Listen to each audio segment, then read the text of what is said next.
कंपनीला निर्माण किंवा इन्स्पिरेशन जे होतं ती म्हणजे टेक्स्टाईल स्ट्राईक.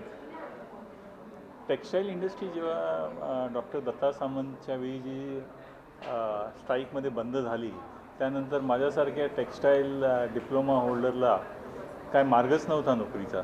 आणि त्यासाठी गव्हर्नमेंटनी त्यावेळी एक डिपार्टमेंट ऑफ सायन्स अँड टेक्नॉलॉजीनी स्टार्टअप करण्याचा पहिल्यांदा प्रयत्न केला की स्टार्टअप युनिट्स, आणि त्या स्टार्टअप युनिट्सवरनं ही कंपनी निर्माण झाली फिल्ट्रेशन सोल्युशन्सच्याबद्दल.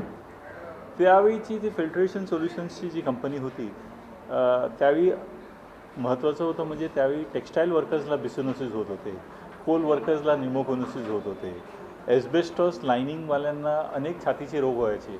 त्याच्यातनं त्यांचं आयुष्य फक्त 10 वर्ष किंवा 15 वर्षच असायचं.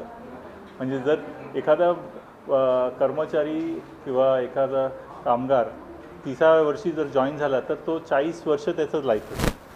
म्हणजे 10 वर्ष आणखी राहणार तो, हे सिद्ध झालेलं आहे. केमिकल इंडस्ट्री तर म्हणजे मोठा प्रश्न होता की आपल्या देशामध्ये अशा प्रकारचे फिल्टर नव्हते. आणि नुकताच त्यावेळी 1990-95मध्ये अनेक संशोधन झाले आणि त्यांना लगेच लक्षात आलं की ह्याला सर्व कारण आहे म्हणजे मोस्ट पेनिट्रेटिंग पार्टिकल साईज किंवा RSPM. हे त्यावेळीचे टर्म्स यूज आले आणि आपल्या देशात काही सुविधा नव्हती. मी त्यात संशोधन केलं आणि प्रॉडक्ट्स निर्माण केले. So that was the turning point. Sir, आता आपण कोणकोणते प्रोडक्ट्स बनवतो, किती या देशांमध्ये सर्वाधिक मागणीचे आहेत आणि देशाबाहेर कोणकोणते प्रोडक्ट्स पाठवले जातात? बघा, असं आहे की देशामध्ये सेफ्टीचं फार विशेष कल्चर नाही आहे आपल्या देशामध्ये.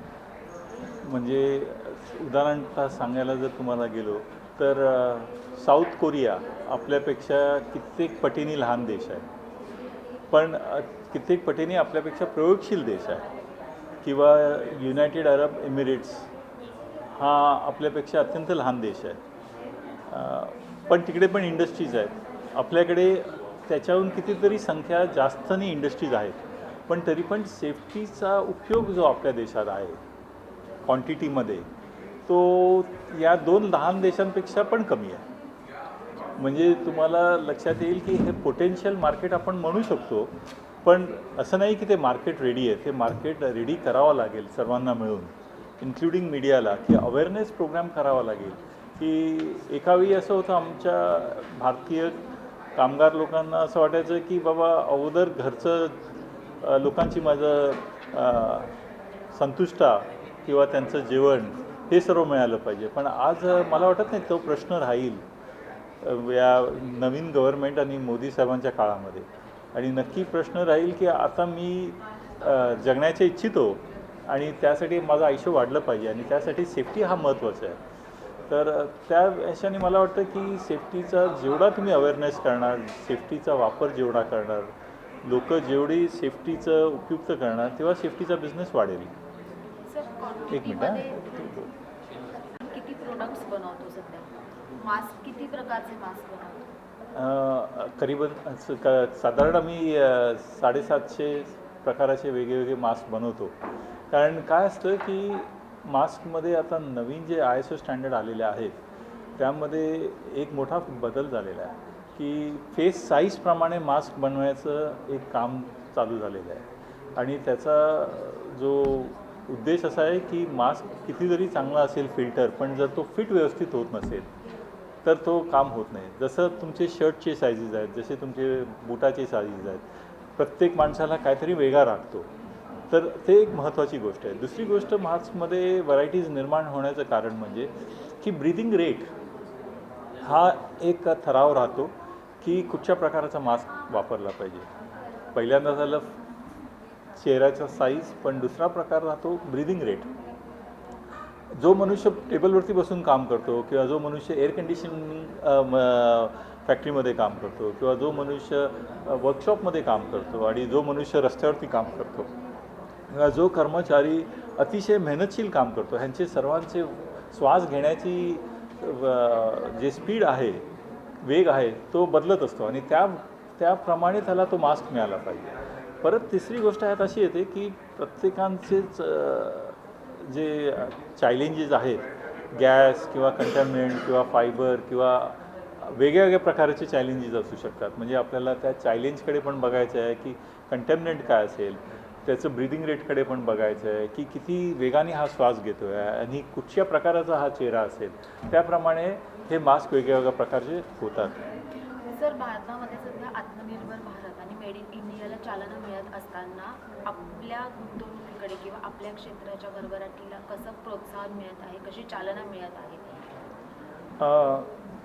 बघा, या गव्हर्मेंटचं एक स्पष्ट आम्हाला डायरेक्शन दिलेलं आहे की तुम्हाला असं सबसिडी किंवा इन्सेंटिव्ह असं काही मिळणार नाही आहे आणि सर्व काही तुम्हाला मिळेल परफॉर्मन्स बेस्ड लिंक्ड इन्सेंटिव्ह असेल.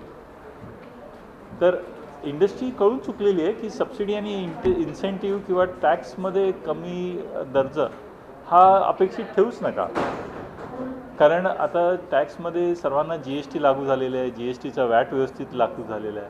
पण इंडस्ट्रीची मागणी अशी आहे की अनेक प्रकाराचे कंप्लायन्सेस कमी करा आणि त्याच्यात पहिला म्हणजे हा लेबर कोड आल्यानंतर सर्वांची अपेक्षा आहे की कंप्लायन्सेस बऱ्याच प्रकारे कमी होतील.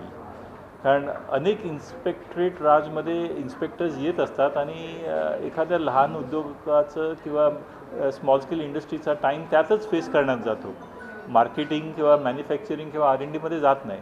तर हे काम गव्हर्नमेंटनी सोपं करण्याचा प्रयत्न केलेला आहे, टॅक्सेशनचा, कंप्लायन्सचा. इम्पोर्टमध्ये त्यांनी बराचसा प्रयत्न केलेला आहे की इम्पोर्ट्स बराबर झाले पाहिजेत, पटापट झाले पाहिजेत. बँकेकडे त्यांनी लक्ष दिलेलं आहे की बँकेचे फंड्स अगोदर फक्त मोठ्या इंडस्ट्रीजलाच मिळायचे, पण आज स्मॉल स्केल इंडस्ट्रीजला पण मिळतात. स्टँडर्ड्समध्ये त्यांनी भरपूर सहकार्य केलेलं आहे इंडस्ट्रीजला. अगोदर 10-10 वर्षामध्ये 2 स्टँडर्ड्स नाही व्हायचे. प्रॉडक्टचे स्टँडर्ड्स निर्माण झाल्याशिवाय आपल्या कन्झ्युमर्सला, भारतीय जनतेला चांगले प्रॉडक्ट्स मिळणारच नाही. तर 10-10 वर्षामध्ये 2 स्टँडर्ड पण निर्माण नाही व्हायचे. आज एका वर्षामध्ये कमीत कमी 500 नवीन स्टँडर्ड्स गव्हर्नमेंट उत्पादन करतं आहे आणि त्या स्टँडर्ड्सप्रमाणे चेक करायला आणखी अडचण असायची स्मॉल स्केल इंडस्ट्रीज किंवा उद्योगांची, की ते टेस्ट करायला लॅबॉरेटरीज नसायचे. तर गव्हर्नमेंटनी इनिशिएटिव्ह असा घेतलेला आहे की ते टेस्ट करण्यासाठी त्यांनी लॅबॉरेटरीज निर्माण केलेल्या आहेत. आणि महत्त्वाची गोष्ट गव्हर्नमेंटने आणखी एक पुढे स्टेप घेतलेला आहे, तो म्हणजे ॲकॅडेमिया आणि इंडस्ट्री ह्यांचं मिक्सचर झालं पाहिजे. हे एकत्र कोलॅबरेशन केलं पाहिजे. अगोदर ॲकॅडेमिक फक्त त्यांच्या PhDच्या पर्पजनी करायचे, पण त्या PhDचा काय उपयोग तर नाही व्हायचा देशाच्या लोकांना आणि इंडस्ट्री R&D नाही करायची. तर आता R&D म्हणजे ॲकॅडेमिक इन्स्टिट्यूट्स, IIT किंवा VJTI किंवा असे विविध प्रकारचे इन्स्टिट्यूट्स जे देशभरामध्ये आहेत आपल्या, आणि त्यांना आणि इंडस्ट्रीजला एकत्र आणून नवीन नवीन प्रॉडक्ट्स उत्पादन करण्याचा जो प्रयत्न ही गव्हर्नमेंट करते आहे, मला वाटतं त्याच्यानी भविष्यात बरंच फरक पडेल. आणि शेवटचं म्हणजे employment creation, PF, ESIC, digital payment आणि समर्थ स्कीम किंवा स्किल ट्रेनिंग यामध्ये पण साथ गव्हर्नमेंट देते. म्हणजे in short they are trying to create एक इकोसिस्टम प्रयत्न करते गव्हर्नमेंट निर्माण करण्याचं, की जिथे इंडस्ट्रीज तुम्ही करू शकाल आणि जर तुम्ही परफॉर्म केलं, तुम्ही ग्रोथ दिली, तुम्ही एक्सपोर्ट दिलं, तर तुम्हाला इन्सेंटिव्ह पण मिळत आहेत. पण फक्त तुम्ही इंडस्ट्रीज जाणार आणि इन्सेंटिव्ह घेणार, सबसिडी घेणार, तो रेजिम नाही आहे आता. सर, पुढील 5 ते 10 वर्षांमध्ये विनसला तुम्ही कुठे पाहता? पुढच्या 5 ते 10 वर्षात आणि पुढच्या 20 वर्षामध्ये मी असं पाहतो आहे की जेव्हा आपला देश विकसित भारत होईल 2047मध्ये, विनस should be at least the top 5 in the world. Thank you.